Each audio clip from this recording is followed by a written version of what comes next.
Before we talk about some of the challenges associated with the correct application and volume of positive feedback, I want to take this opportunity and remind everyone about some of the great benefits associated with positive feedback.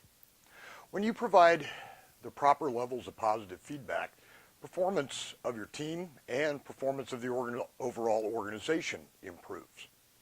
Another great benefit of positive feedback is engagement of team members improve. Quite simply, this is related to the fact that people want to be in an environment where their work and their contribution and their behavior is appreciated. Additional benefits include one really subtle little piece that I want to share with you, and that is when it's time to do corrective feedback, it's received much better.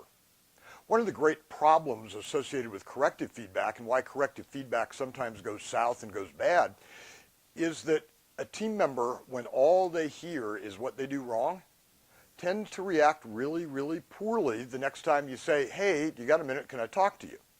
Now, imagine for just a minute if the scorecard was a little bit more balanced.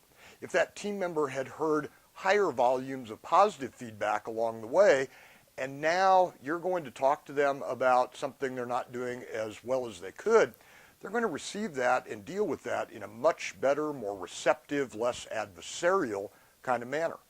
That's just some of the great benefits of positive feedback. Now let's talk about the challenges in terms of why we don't deliver the correct volumes and use the correct approach in positive feedback many times. As a reminder, positive feedback is just simply that direct discussion with team members about what they've done well. Now, the most predominant reason why people don't deliver the right amount of positive feedback is that expectation that goes along with them being paid. I pay them to do a good job, so why should I tell them that they do a good job? Very bluntly, and I apologize kind of harshly, that's a very, very arcane approach, and it's also a very, very arcane thought. What we pay folks is a baseline. We get a baseline level of performance from them.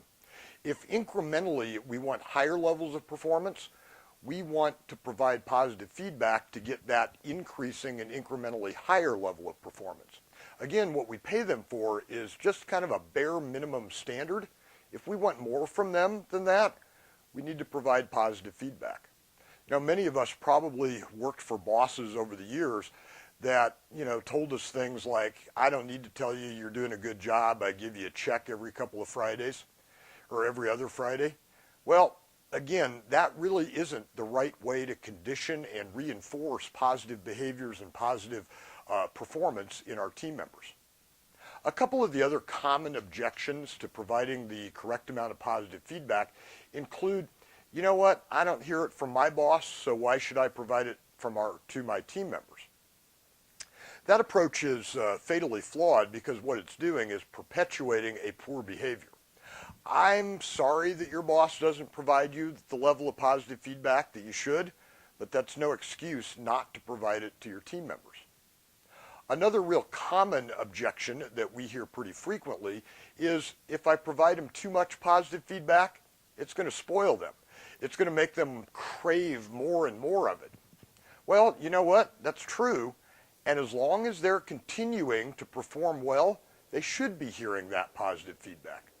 And by the way, there is no such thing as a spoiling factor out there. Will those team members crave more positive feedback? Absolutely, positively they will. Is that good for your team and good for your organization? Absolutely, positively it's good for your team and it's good for your organization.